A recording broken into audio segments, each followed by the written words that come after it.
Bismillahirrahmanirrahim. Assalamualaikum warahmatullahi wabarakatuh. Alhamdulillah, salatu wassalamu ala rasulillah wa ala alihi wa sahbihi wa man walah. Ayyuhal ikhwah, insyaallah pada kesempatan kali ini kembali kita akan membaca salah satu di antara hadis yang dibawakan oleh Al-Imam An-Nawawi rahimahullah di dalam kitab di dalam kitab Al-Arba'in An-Nawawiyah. Di dalam kitab Al-Arba'in An-Nawawiyah. Dan insyaallah kita akan mempelajari bersama hadis yang ke-36. Hadis yang ke-36 yaitu hadis Abdullah bin Abbas. Dan sebelum kita jelaskan, insyaallah kita baca terlebih dahulu. Nah, Afan Ustadz, hadisnya ke-37 Ustadz. 37 afan. Nah, baik, ana yang akan coba bacakan Ustadz. Al-hadisun sab'an wassalasun. Hadis ke-37. An-Nabni Abbasi radhiyallahu anhuma an Rasulillahi sallallahu alaihi wasallam fima yarwihi an Rabbihi tabaraka wa ta'ala innallaha katabal hasanati wasayyi'ati thumma bayyana dzalika faman hamma bihasanatin falam ya'malha katabaha indahu hasanatan kamilatan wa in hamma biha fa'amilaha katabaha Allahu indahu asyrata hasanatin ila sab'imi ati di'fin ila ad'afin katsiratin wa in hamma bisayyi'atin falam ya'malha katabaha Allahu indahu hasanatan kamilatan wa in hamma biha fa'amilaha katabaha Allahu sayyi'atan wahidatan. Rawahul Bukhari wal Muslim fi sahihima bihadzal huruf. Baik. Barakallahu fikum. Al-hadis As-Sabi' wa Thalathun. Hadis yang ke-37 yaitu sabda Nabi sallallahu alaihi wasallam. An Ibn Abbas radhiyallahu anhuma, dari Abdullah bin Abbas, semoga Allah meridai keduanya, yaitu Abdullah dan juga bapaknya Abbas. An Rasulillah sallallahu alaihi wasallam, dari Rasulullah sallallahu alaihi wasallam, fima yarwihi an Rabbih tabaraka wa ta'ala, di dalam apa-apa yang beliau meriwayatkannya dari Allah subhanahu wa ta'ala. Dan ini adalah termasuk hadis qudsi. Qala, Allah subhanahu wa ta'ala mengatakan, Inna allaha katabal hasanati wasayyi'at. Sesungguhnya Allah subhanahu wa ta'ala telah menetapkan kebaikan-kebaikan dan juga keburukan-keburukan. Sesungguhnya Allah subhanahu wa ta'ala telah menetapkan, yaitu mentakdirkan, menulis di dalam Lauhul Mahfuz, dan segala sesuatu ditulis oleh Allah di sana, termasuk di antaranya adalah amalan yang dilakukan oleh manusia, baik berupa kebaikan maupun keburukan. Innallaha katabal hasanati wasayyi'at. Allah menulis di dalam Lauhul Mahfuz kebaikan maupun keburukan, semuanya ditulis oleh Allah. Bahkan bukan hanya amalan tetapi juga balasannya. Dan ada yang mengatakan bahwa yang dimaksud dengan Allah Subhanahu wa taala menulis di sini adalah Allah Subhanahu wa taala memerintahkan malaikat untuk menulis. Dan mereka adalah malaikat yang memang ditugaskan oleh Allah Subhanahu wa taala untuk menulis amalan manusia. Dan tidak ada pertentangan antara dua penjelasan ini. Maka Allah Subhanahu wa taala dialah yang menetapkan segala sesuatu di dalam Lauhul Mahfuz, dan Allah Subhanahu wa taala dia juga yang telah memerintahkan malaikat untuk menulis segala sesuatu. Ma yalfidhu min qawlin illa ladaihi raqibun atid. Yaktubuna, yang mereka adalah wa inna alaikum lahafidhin kiraman katibin, dan sesungguhnya pada kalian ada malaikat-malaikat yang menjaga, kiraman katibin, yang mereka adalah malaikat-malaikat yang mulia yang menulis, ya, menulis amalan-amalan kalian. Inna Allah katabal hasanati was sayyiat thumma bayyana dhalik. Kemudian Allah Subhanahu wa taala menjelaskan yang demikian.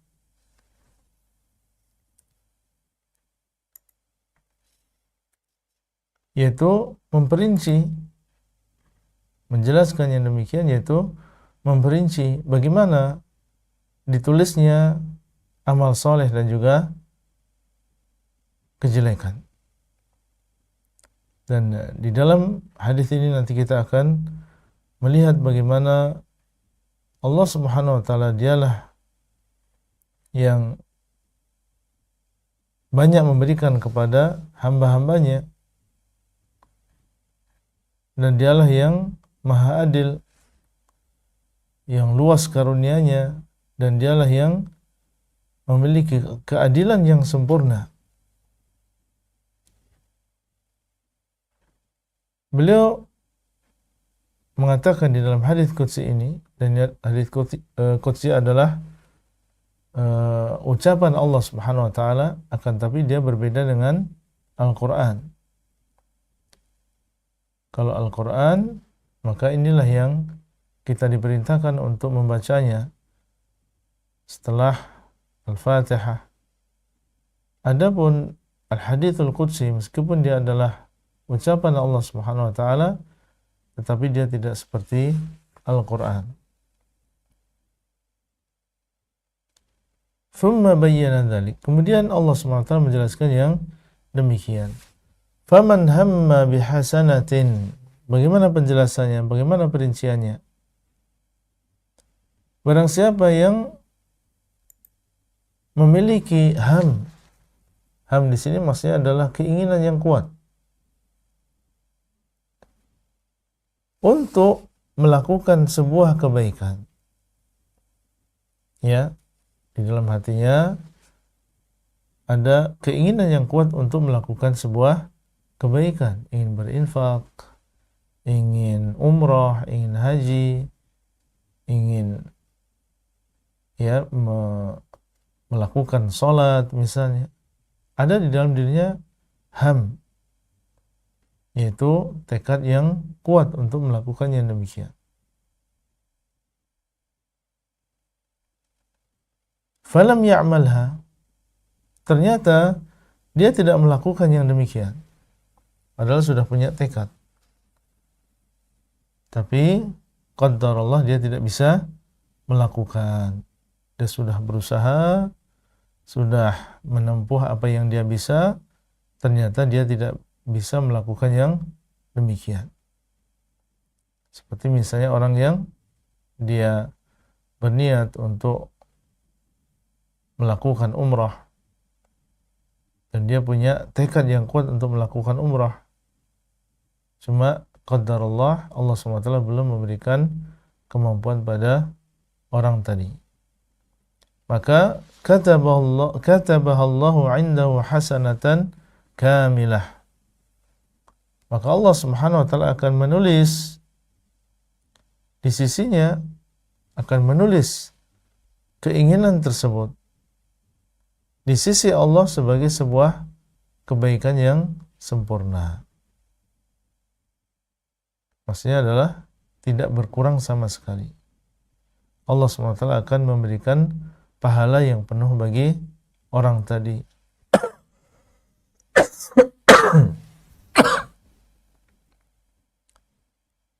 Kenapa demikian? Karena Allah SWT mengetahui apa yang ada di dalam hatinya. Orang ini punya keinginan yang kuat untuk beramal saleh. Sehingga meskipun dia akhirnya tidak melakukannya karena satu uzur, Allah SWT dengan karunia-Nya menulis itu adalah sebuah kebaikan yang utuh. Nah, ini menunjukkan tentang pentingnya niat.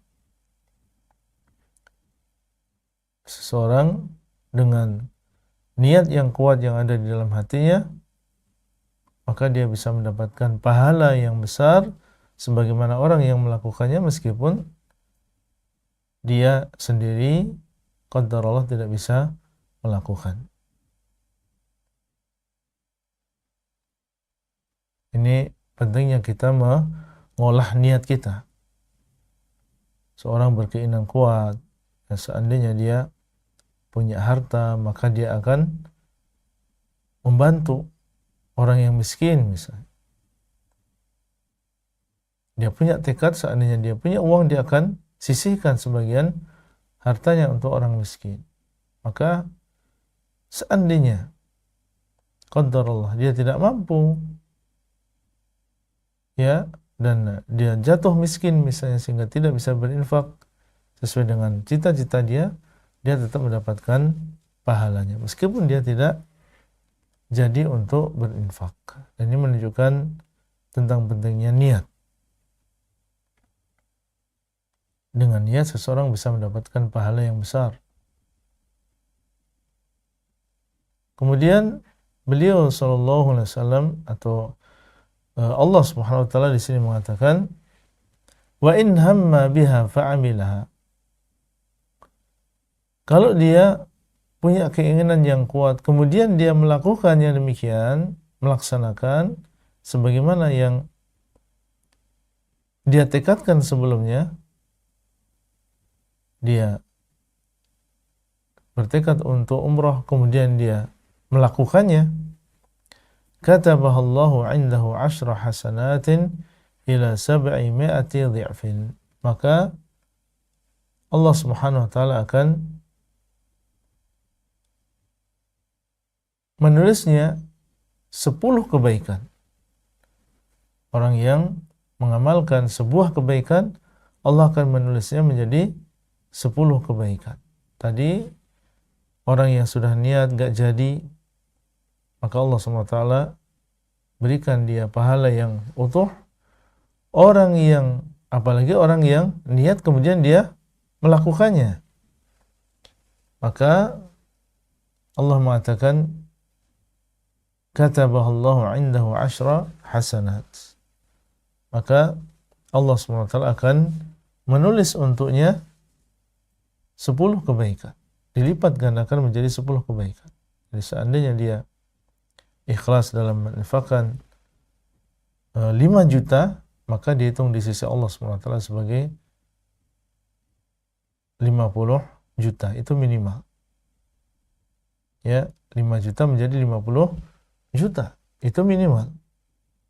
Apabila dia melakukannya. Kemudian ila 700 dhi'fin, sampai 700 kali lipat.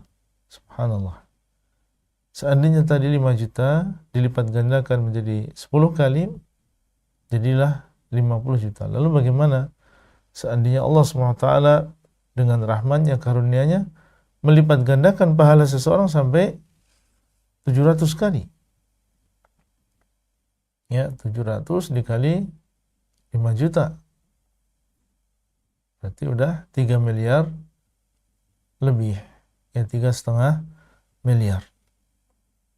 Ya, dia berinfak dengan 5 juta, tapi ketika dia memiliki keikhlasan, Allah Subhanahu wa taala melipat gandakan pahala tersebut sehingga bisa menjadi 700 kali lipat. Ini menunjukkan karunia Allah Subhanahu wa taala. Di dalam ayat Allah Subhanahu wa taala mengatakan man jaa bil hasanati falahu 'asyru amsalihha. Barang siapa yang datang di hari kiamat dengan satu kebaikan, maka dia akan diberikan 10 kali lipat. Siapa yang datang di hari kiamat dengan satu kebaikan, maka minimal Allah Subhanahu wa taala akan memberikan 10 kali lipat atau membalas dengan 10 kali lipat.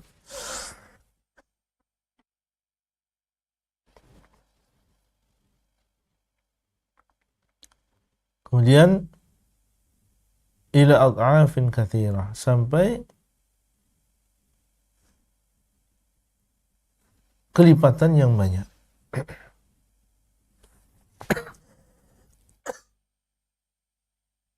Ini menunjukkan bahwasanya ketika Allah Subhanahu wa taala melipat gandakan pahala orang yang beramal, bisa saja dilipat gandakan oleh Allah Azza wa Jalla lebih dari 700 kali. Ya, bukan hanya 700 kali, tapi bisa lebih daripada itu. Ila ad'afin katsirah. Dan ini menunjukkan tentang pentingnya seseorang melakukan apa yang sudah dia niatkan. Ya, dia sudah bertekad atau mengamalkan, meniatkan untuk mengamalkan sesuatu, maka sebisa mungkin dia laksanakan niat yang baik tersebut dan mengharap pahala dari Allah Subhanahu wa taala sebagaimana disebutkan dalam hadis ini. Dilipat gandakan sampai kelipatan yang banyak. Baik, itu yang melakukan kebaikan nggak jadi atau melakukan kebaikan dan dia jadi melakukannya. Bagaimana orang yang memiliki niat yang tidak baik, yaitu melakukan kemaksiatan? Wa in hamma bisayyi'ah. Kalau dia memiliki keinginan untuk berbuat jelek, maksudnya adalah berbuat dosa. Falam ya'malha, kemudian dia tidak melakukannya.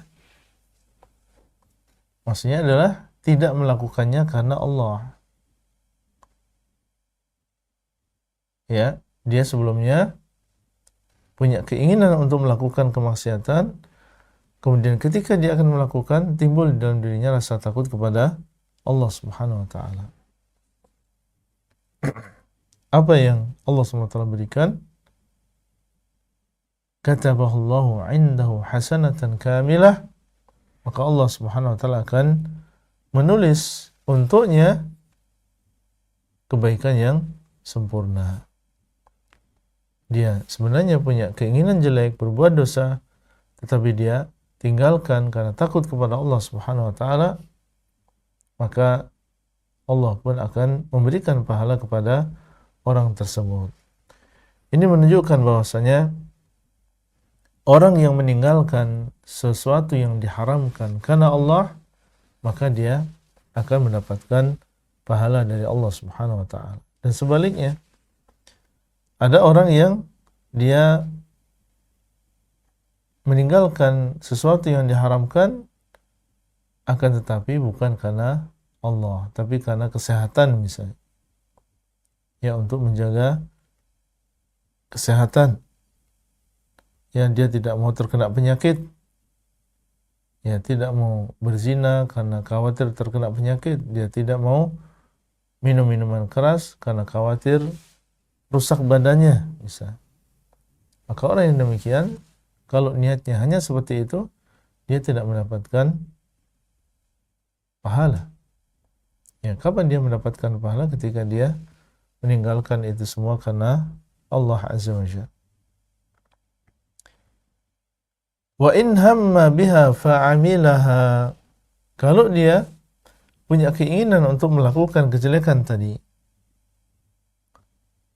fa'amilaha, kemudian dia mengamalkan, Jadi tekad untuk melakukan kejelekan tadi dia wujudkan dengan amalannya.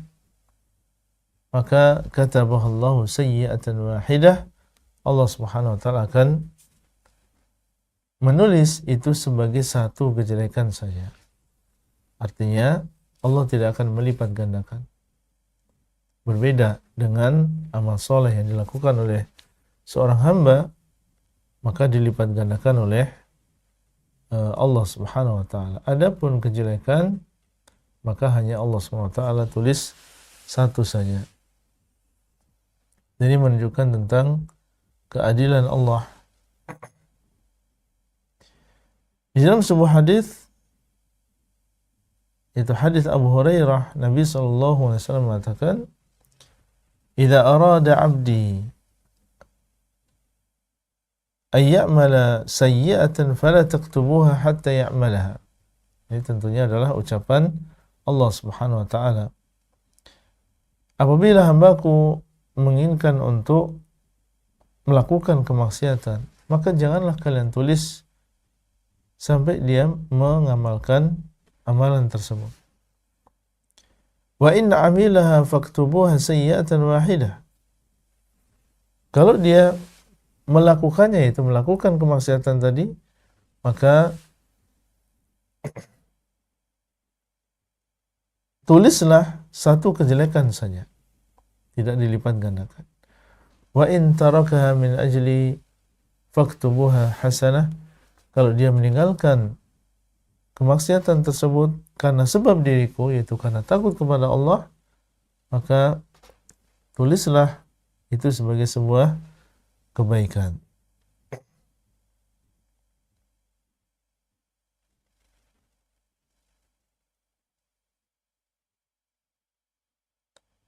Baik, para peserta, para ikhwan dan juga para akhwat yang dimuliakan oleh Allah Subhanahu wa taala, ada beberapa hal yang bisa kita ambil faedahnya dari hadis ini. Yang pertama adalah tentang penulisan kebaikan dan juga kejelekan. Kebaikan ditulis, kejelekan juga ditulis. Sehingga seorang hamba hendaklah dia bersemangat untuk melakukan berbagai kebaikan supaya ditulis oleh Allah Subhanahu wa taala, dan seseorang juga takut untuk melakukan kejelekan karena semuanya juga ditulis oleh Allah Subhanahu wa taala. Kemudian yang kedua di antara faedah yang bisa kita ambil adalah bahwasanya Allah Subhanahu wa taala melipat gandakan pahala orang-orang yang berbuat baik. Ini semua adalah karunia dari Allah Subhanahu wa taala. Allah Subhanahu wa taala melipat gandakan pahala bagi orang-orang yang beramal soleh. Seperti tadi minimal 10. Ya, bisa sampai pada 700 atau lebih. Yang ketiga adalah keadilan Allah, di mana Allah SWT tidak menambah kejelekan yang dilakukan oleh seorang hamba. Dihitung satu saja. Allah SWT tidak melipat gandakan kejelekan yang dilakukan oleh seorang hamba. Kemudian yang selanjutnya, bahwasanya niat yang sesungguhnya atau tekad yang sungguh-sungguh, maka ini bisa menjadi sebab seseorang mendapatkan pahala meskipun dia kadang tidak mengamalkan. Ya, seperti tadi, punya tekad yang kuat untuk bersedekah, tekad yang kuat untuk umrah, haji dan seterusnya, maka dia mendapatkan pahala dengan sebab niat tadi. Kemudian selanjutnya, bahwasanya barang siapa yang meninggalkan kemaksiatan karena Allah, maka akan ditulis baginya kebaikan yang sempurna. Dan di antara faedah yang bisa kita ambil adalah dorongan untuk ikhlas di dalam niat, bukan karena riya. Kemudian juga di antara faedah yang bisa kita ambil adalah penjelasan tentang rahmat Allah dan juga keutamaan Allah yang demikian luasnya.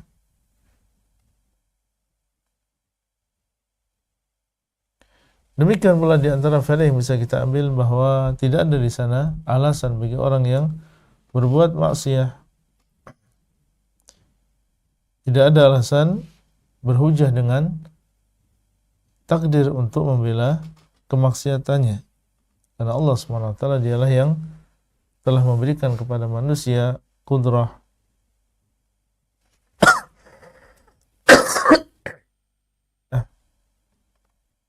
dan juga memberikan kepada mereka kesempatan untuk memilih. Demikian pula di antara faedah yang bisa kita ambil adalah berbeda-bedanya pahala itu sesuai dengan, terkadang sesuai dengan zaman, yaitu di Ramadan tentunya berbeda dengan di luar Ramadan misalnya, atau terkadang berupa tempat. Ya, orang yang melakukan sholat di Masjid Nabawi berbeda dengan orang yang melakukan sholat di luar Masjid Nabawi. Kemudian juga bisa berbeda karena keikhlasan. Ya, orang yang meninggalkan sesuatu yang haram karena Allah, maka dia mendapatkan pahala. Tapi barang siapa yang meninggalkan sesuatu yang haram karena urusan dunia atau karena kepentingan dunia, maka dia tidak mendapatkan pahalanya. Baik, para ustaz sekalian, itu adalah penjelasan tentang hadis yang ke-37 dan semoga bermanfaat dan insyaallah kita berikan waktu mungkin sekitar 1/4 jam untuk tanya jawab. Nah, Jazakumullah khairan Ustadz atas materi yang telah diberikan. Barakallahu fiikum. Alhamdulillah kita sudah mendengarkan pemaparan hadis ke-37. Banyak faedah yang bisa kita ambil dari hadis ini. Dan sepertinya sudah ada yang ingin bertanya Ustadz. Ya. Tafadhol Ukhti Putri.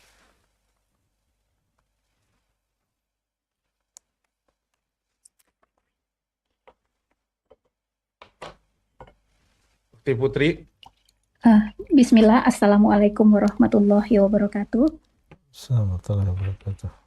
Hayakumullah ya Ustadz. Barakallahu fikum. Amin, Allahumma amin. Afwan Ustadz, Ana ada 2 pertanyaan. Yang pertama tentang materi HSI. Afwan mungkin karena kejahilan Ana dan kebodohan Ana. Ini masih berkaitan dengan materi yang Ustadz sampaikan malam ini. Bahwa nanti kan kita ketika di mizan itu ada 2 kifah ya Ustadz. Yang satunya untuk dosa-dosa kita dan yang satunya lagi adalah di kifah yang satunya lagi untuk bitokoh gitu Ustadz. Tetapi sebelumnya kan Ustadz juga pernah di Masjid Mu'adz bin Jabal mengatakan bahwa bitokoh itu adalah kartu yang diberikan kepada oleh Allah Subhanahu wa taala kepada dalam hadis itu adalah kepada laki-laki gitu Ustadz. Tetapi dengan materi HSI yang Ana dapatkan itu berarti kita semua mendapatkan bitokoh gitu ya Ustadz ya. Dan Ana menyimpulkan karena kejahilan Ana bahwa ketika orang itu sudah bertauhid sebanyak apapun dosanya, bitokoh itulah yang menyelamatkannya. Mungkin Ustadz bisa menjelaskan kembali Ustadz, afwan. Dan yang kedua Ustadz, ini masalah tahzir ya Ustadz ya. Ana ada membaca salah satu tulisan dari Syekh Abdul Muhsin bin Hamad Ustadz, bahwa kita sebagai penuntut ilmu tidak boleh memaksa orang mengikuti guru yang kita anggap tidak bisa diambil ilmunya. Dan orang yang menganggap guru itu bisa diambil ilmunya pun tidak boleh memaksa kita untuk ikut kajian beliau gitu Ustadz. Dan bahwa orang itu boleh diambil ilmunya atau tidak, kita pun juga harus bertanya kepada guru-guru kita yang lain. Dalam hal ini Ana sudah pernah bertanya kepada guru-guru yang lain dan qadarullah tidak mengenal beliau gitu Ustadz. Demi kehati-hatian Ana tidak mengambil ilmu dari beberapa nama yang mungkin diragukan. Bukan berarti Ana menganggap tidak sunnah ya Ustadz, cuman Ana hanya mengambil yang sudah jelas saja. Dan beberapa asatizah juga menasehati ambillah dari guru-guru yang sudah jelas sanad keilmuannya, background pendidikannya, dengan siapa beliau berguru. Dan sampai ketika Ana mengajak teman Ana, apakah Ana itu mentahzir Ustadz karena Ana meragukan keilmuan beberapa nama tersebut gitu Ustadz. Padahal tujuan Ana hanya untuk kehati-hatian dalam menuntut ilmu dan dengan siapa kita mengambil ilmu. Mohon nasihat Ustadz. Jazakallahu khairan wa barakallahu fiik Ustadz. Fi amanillah. Assalamualaikum warahmatullahi wabarakatuh. Assalamualaikum warahmatullahi wabarakatuh. Barakallahu fikum. Pertanyaan yang bagus. Yang pertama adalah tentang masalah hadis bitaqah yang kelak akan ditimbang dan akan didatangkan seorang laki-laki yang memiliki dosa yang banyak, kemudian didatangkan sebuah kartu yang bertuliskan la ilaha illallah Muhammadur Rasulullah, kemudian ditimbang dan ternyata kartu tersebut lebih berat daripada 99 kitab besar yang isinya adalah dosa dan juga maksiat. Para pemirsa dan peserta yang kami muliakan, semua orang yang beriman dan meninggal di atas keimanan, semua orang yang bertauhid dan dia meninggal di atas tauhid, maka dia akan masuk ke dalam surganya Allah Subhanahu wa taala. Man qala la ilaha illallah dakhala al-jannah. Barang siapa yang mengatakan la ilaha illallah, maka dia akan masuk ke dalam surga. Maksudnya adalah mengucapkan la ilaha illallah dan dia meninggal di atas la ilaha illallah, meninggal di atas Islam dan tidak keluar dari agama Islam, maka dia akan masuk ke dalam surganya Allah Subhanahu wa taala. Baik dia adalah orang yang sedikit dosanya maupun orang yang banyak dosanya. Kalau dia meninggal di atas Islam, meninggal di atas ucapan la ilaha illallah, maka dia akan dimasukkan oleh Allah SWT di dalam surga. Apa yang disebutkan dalam hadis bitaqah bukan berarti bahwa setiap orang yang beriman, setiap orang yang bertauhid dan datang kepada Allah Azza wa Jal dalam keadaan membawa tauhid, jangan dipahami kemudian dia tidak akan masuk ke dalam neraka. Karena disebutkan dalam hadis ditimbang, kemudian ternyata dosanya ini melesat terbang, kemudian berat kartu tersebut. Jangan dipahami kemudian bahwasanya orang tersebut atau orang yang demikian keadaannya datang di hari kiamat dalam keadaan dia bertauhid, dalam keadaan dia memiliki dosa, kemudian dia tidak akan diazab atau dia tidak akan masuk ke dalam neraka. Ya, tidak demikian pemahamannya. Hadis ini menunjukkan tentang betapa beratnya tauhid. Ya, betapa beratnya timbangan tauhid yang dimiliki oleh seseorang yang dengannya Allah Subhanahu wa taala memasukkan seseorang ke dalam surga Allah Azza wa Jalla. Dan mungkin saja orang yang bertauhid dia diazab di dalam neraka dengan sebab salah satu di antara dosa-dosa yang dilakukan atau lebih, kemudian Allah SWT menghendaki dia untuk diazab, kemudian akhirnya dia pun diazab terlebih dahulu di dalam neraka dan akhirnya nanti dia akan dikeluarkan dari neraka dan dimasukkan oleh Allah SWT di dalam surganya. Ringkasnya, hadis tersebut adalah hadis yang sahih, menunjukkan tentang beratnya timbangan tauhid Dan bukan berarti kemudian seseorang yang meninggal di atas Islam, di atas tauhid, tidak akan diazab di dalam jahanam. Mungkin saja ya seorang datang di hari kiamat dengan Islamnya, dengan imannya, tapi dia juga melakukan dosa besar, akhirnya Allah SWT menghendaki untuk mengadabnya sementara di neraka, kemudian akan dimasukkan ke dalam surganya Allah Subhanahu wa taala. Kemudian yang kedua, atau pertanyaan yang kedua tentang masalah tahdzir tadi, apa yang disebutkan adalah wallahu alam benar, dan bahwasanya seseorang berhati-hati dalam memilih guru, dan ketika kita bertanya kepada seorang guru tentang seseorang yang kita ingin belajar darinya ilmu agama, maka yang namanya guru berijtihad. Mungkin saja dia tahu siapa orang tersebut, mungkin saja dia tidak tahu. Ketika dia mengabarkan bahwasanya si fulan ini adalah demikian dan demikian, dan beliau mengatakan yang demikian di atas ilmu, mengetahui tentang keadaan orang tersebut, maka ini tentunya menjadi pertimbangan bagi seseorang. Dan apakah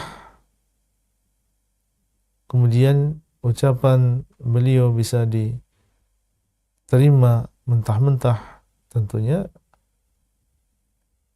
perlu ada di sana keterangan, atau perlu di sana tabayun juga, karena mungkin saja ini adalah perkara ijtihadiyah, artinya menilai seseorang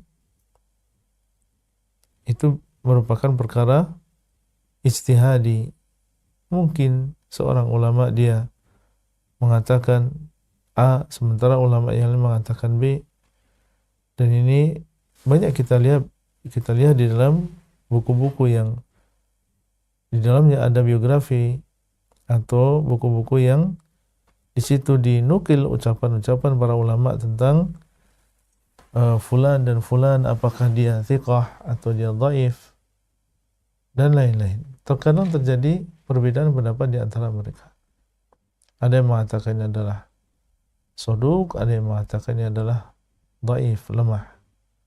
Maka terkadang dalam masalah yang tadi disebutkan dalam pertanyaan, itu pun terjadi ijtihad, khilaf di antara para ulama kita, sehingga mungkin saja ada seorang ulama yang mengatakan demikian, dan ternyata di sisi yang lain ada ulama ahlu sunnah juga, dan dia mengatakan demikian dan demikian. Maka kalau memang perkaranya adalah ijtihadi, ini adalah khilaf di antara para ulama ahlu sunnah wal jamaah, maka seseorang mengambil pendapat yang lebih kuat dan memberikan toleransi kepada yang lain yang berbeda pendapat dengan kita. Ya, ini kalau memang perkaranya adalah ijtihad, dan ini banyak dalam masalah tahdzir. Mungkin ada sebagian ulama yang mengatakan demikian, dan ada sebagian ulama yang mengatakan demikian. Terjadi ikhtilaf di antara Ahlus Sunnah wal Jamaah. Maka jangan sampai kemudian kita menghukumi, misalnya kita mengambil pendapat ulama yang mentahdzir, ya, kemudian kita menghukumi saudara kita yang mengambil pendapat yang lain bahwasanya dia adalah seorang yang mumayyi', atau orang yang bermudah-mudahan. Sebaliknya, ketika kita menguatkan pendapat ulama yang mengatakan misalnya tidak masalah, atau dia adalah di atas sunnah, ya, kemudian ada di antara saudara kita yang mereka mengambil pendapat yang lain, maka jangan tergesa-gesa kemudian kita mengatakan mereka adalah khawarij atau yang semisalnya. Ini terkadang perkara adalah ijtihadi. Taib, seandainya kita meninggalkan seseorang yang sudah dikatakan oleh sebagian ulama atau sebagian asatidzah tentang bahwasanya dia tidak pantas sudah ambil ilmunya, kemudian kita mengikuti dan kita sudah tabayyunnya demikian dan melihat buktinya, maka silahkan kita mengamalkan sesuai dengan ilmu yang kita miliki, ya, mengamalkan sesuai dengan ilmu yang kita miliki. Kemudian kalau memang perkaranya jelas, artinya memang dia adalah orang yang menyimpang, dia punya pemikiran-pemikiran yang menyimpang, dan ini adalah ucapan para masyayikh, ucapan para asatidzah yang mereka berbeda-beda mungkin dari sisi tempat belajar mereka atau tasyaddud dan juga tasahulnya mereka. Meskipun demikian mereka satu bahwa ini adalah orang yang sesat, maka tentunya menjadi pertimbangan yang kuat. Dan kalau memang keadaannya demikian, ya kita ingatkan orang lain, ya kita ingatkan orang lain untuk menjauhi, dan kita ajak mereka untuk berhati-hati dalam mencari ilmu agama ini. Wallahu ta'ala a'lam. Nah, mungkin satu lagi. Jazakumullah khairan Ustadz atas jawaban pertanyaannya. Baik, ada satu penanya yang dari tadi sudah raise hand Ustadz.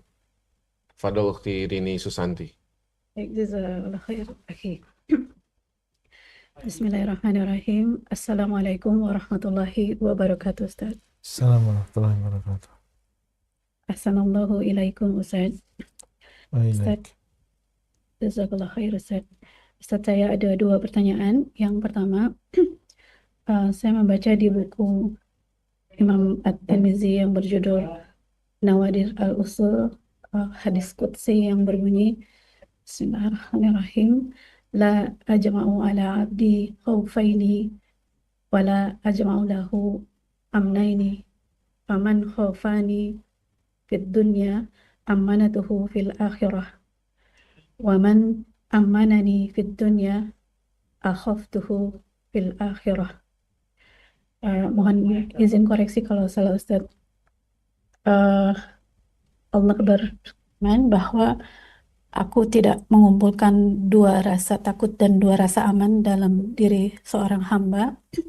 Jika seorang hamba takut kepadaku di dunia, maka akan aku berikan rasa aman padanya di akhirat. Sebaliknya, jika seorang hamba merasa aman dari azabku, maksudnya semena-mena bermaksiat di dunia, maka Allah akan memberinya rasa takut di akhirat. Pertanyaan saya, Ustadz,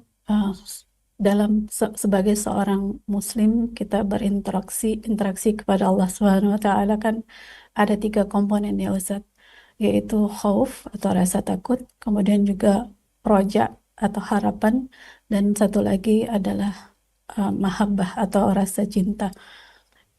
Mohon penjelasan dari Ustadz mengenai ketiga hal ini agar berjalan bersama, jadi kita tidak terjerumus ke dalam khawarij atau murjiah dan seterusnya, Ustadz. Pertanyaan yang kedua, bagaimana pandangan Ustadz mengenai fenomena perpecahan ya di kalangan umat Islam?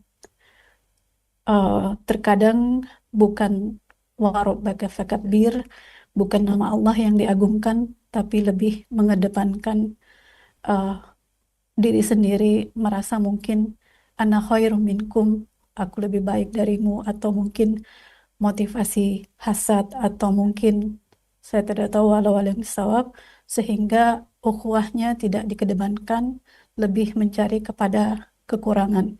Karena kan pada dasarnya di dunia ini kita semua manusia kecuali Nabi yang maksum, pada hakikatnya adalah pendosa yang menasihati pendosa, Ustaz. Jadi ya, bagaimana pendapat Ustadz mengenai hal ini agar walaupun memang perpecahan umat adalah salah satu sunatullah ya, sudah salah satu doa Nabi yang tidak dikabulkan Allah, tapi bagaimana kita untuk memperkecil masalah ini. Ahsanallahu ilaikum, barakallahu fikum, jazakumullah khair. Assalamualaikum warahmatullahi wabarakatuh. Assalamualaikum warahmatullahi wabarakatuh. Baik, barakallahu fikum. Ketika para ulama menyebutkan bahwa ibadah itu di dalamnya ada 3 komponen. Seorang beribadah kepada Allah pertama karena dia takut terhadap azab Allah. Kemudian yang kedua, dia beribadah kepada Allah karena cinta dia kepada Allah. Dan yang ketiga, dia beribadah kepada Allah karena dia mengharap rahmat Allah Subhanahu wa taala. Dan seorang yang beriman beribadah kepada Allah dengan semuanya itu. Bagaimana bisa demikian? Karena kita mengumpulkan dalil-dalil yang ada. Dalil-dalil yang ada menunjukkan bahwasanya kita beribadah karena takut, karena cinta, dan juga karena mengharap rahmat dari Allah Subhanahu wa taala. Di antara dalil yang menunjukkan bahwasanya seorang beribadah karena takut kepada Allah adalah yang tadi disebutkan. Maksudnya Allah SWT tidak akan mengumpulkan 2 rasa takut di dalam diri seorang hamba. Kalau memang dia takut kepada Allah di dunia, maka Allah SWT akan berikan dia keamanan di akhirat. Ini adalah salah satu di antara dalil yang menunjukkan bahwa al-khauf, rasa takut, ini adalah bagian dari atau satu di antara komponen-komponen ibadah. Jadi tidak ada pertentangan antara satu dengan yang lain. Demikian pula roja ada dalilnya. Mahabbah juga demikian. Kita kumpulkan semuanya, kemudian kita mengambil kesimpulan bahwasanya beribadah kepada Allah dengan semuanya ini. Jangan kita seperti orang Khawarij yang hanya beribadah kepada Allah dengan takut. Jangan kita seperti orang Zindiq yang beribadah kepada Allah hanya dengan mahabbah. Jangan seperti orang Murji'ah yang beribadah kepada Allah hanya dengan roja saja. Kita adalah seorang Sunni beribadah kepada Allah dengan 3 perkara ini. Kemudian yang kedua tentang perpecahan, maka perpecahan sebagaimana tadi disebutkan adalah sebuah sunnatullah, dan Allah SWT mengatakan wala yazaluna mukhtalifina illa man rahima rabbuk, dan Nabi SAW mengatakan fa innahu may ya'ish minkum fasayara ikhtilafan katsira. Maka sudut pandang takdir ini harus kita pakai, bahwasanya termasuk sunnatullah adalah terjadinya perpecahan, ikhtilaf, tafarruq di antara manusia yang sebabnya adalah berbeda-beda.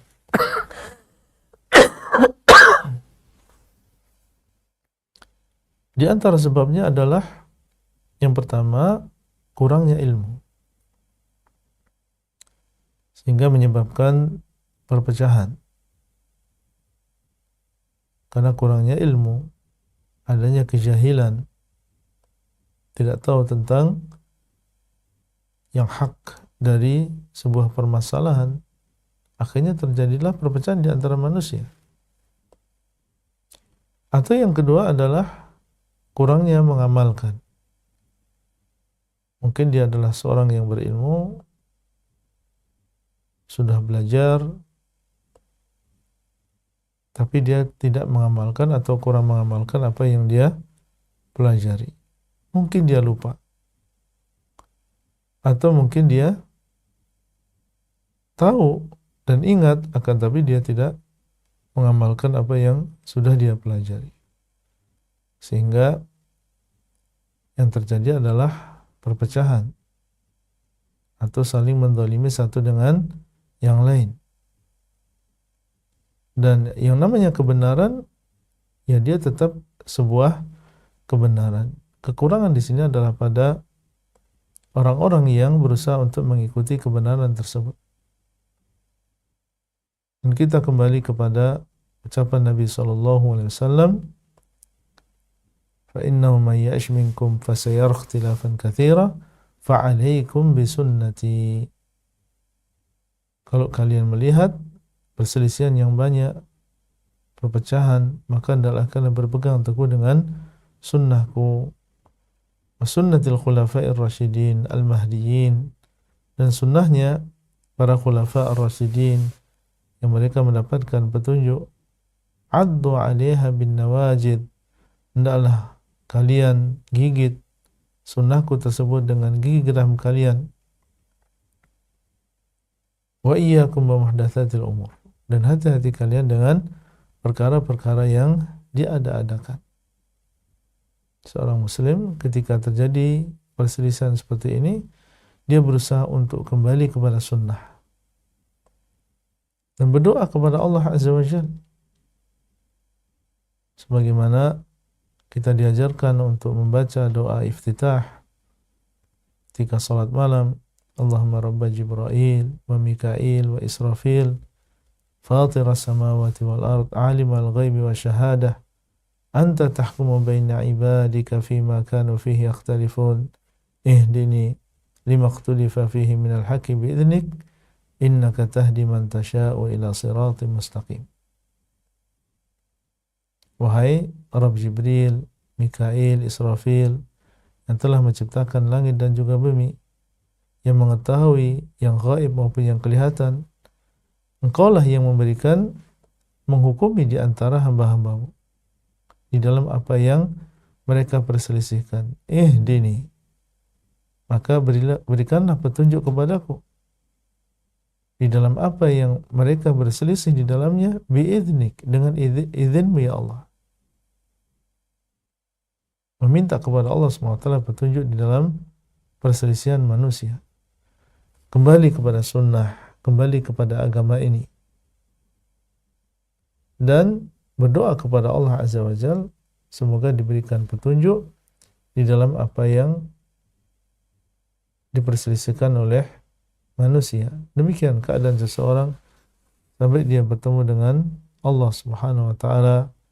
Barakallahu fikum. Itu yang bisa kita sampaikan pada kesempatan kali ini, dan semoga apa yang sudah kita simak bersama dan penjelasan dari hadis yang mulia ini, hadis Ibnu Abbas, menjadikan kita bersemangat untuk banyak beramal saleh dan mendapatkan pahala yang besar yang berlipat ganda dari Allah Rabbul Alamin.